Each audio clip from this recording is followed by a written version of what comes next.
Hey everyone, this is question number 56 from chapter 6.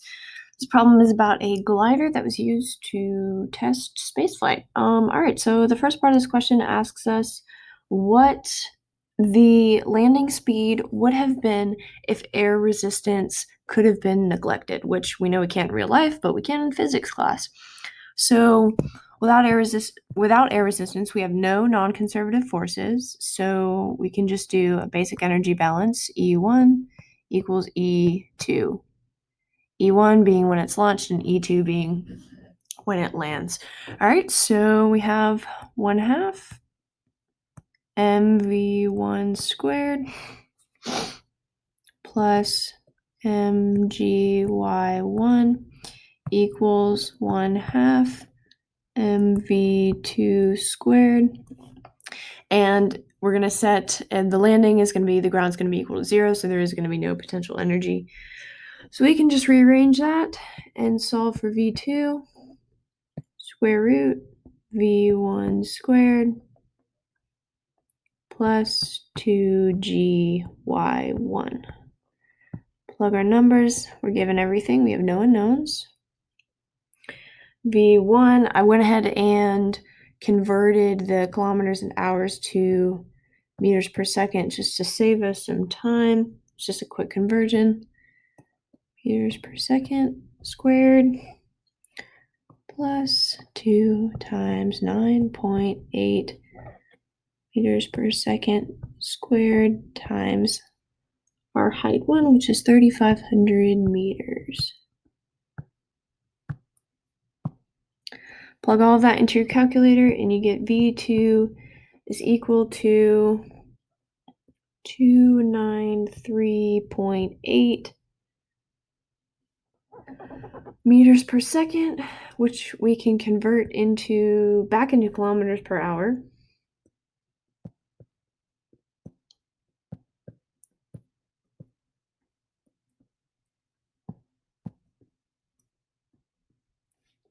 And you get 1,100 kilometers an hour. All right, so that is landing speed without air resistance. So now we move on to part B, and we're asked to find what the average force of that air resistance would be. So in order to figure this out, I'm just going to draw a quick diagram. This is going to be the launch. We're told that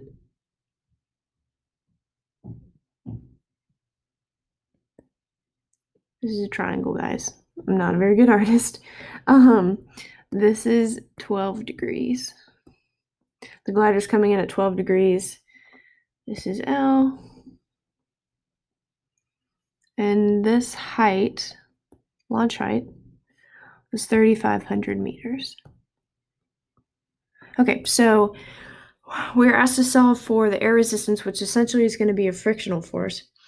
So we're going to use conservation of energy again, but this time we have to take into account that frictional force. So E1 is going to equal E2 plus that frictional energy, which is going to be force of friction times distance, which is that L. All right, so we know that E1 is 1/2 mv1 squared plus mgy1. That's going to equal 1/2 mv2 squared. We don't have any potential energy plus force times L. Okay?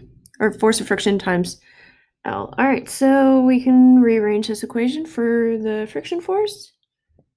F equals, again, just algebra, m times v1 squared minus v2 squared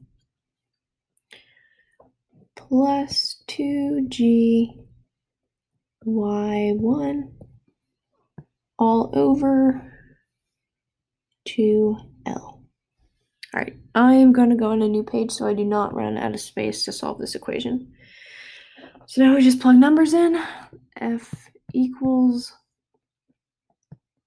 980 kilograms, you're given the mass, times 133.3 meters per second minus 58.33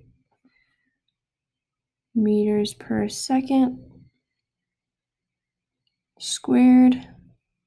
Both these values are squared.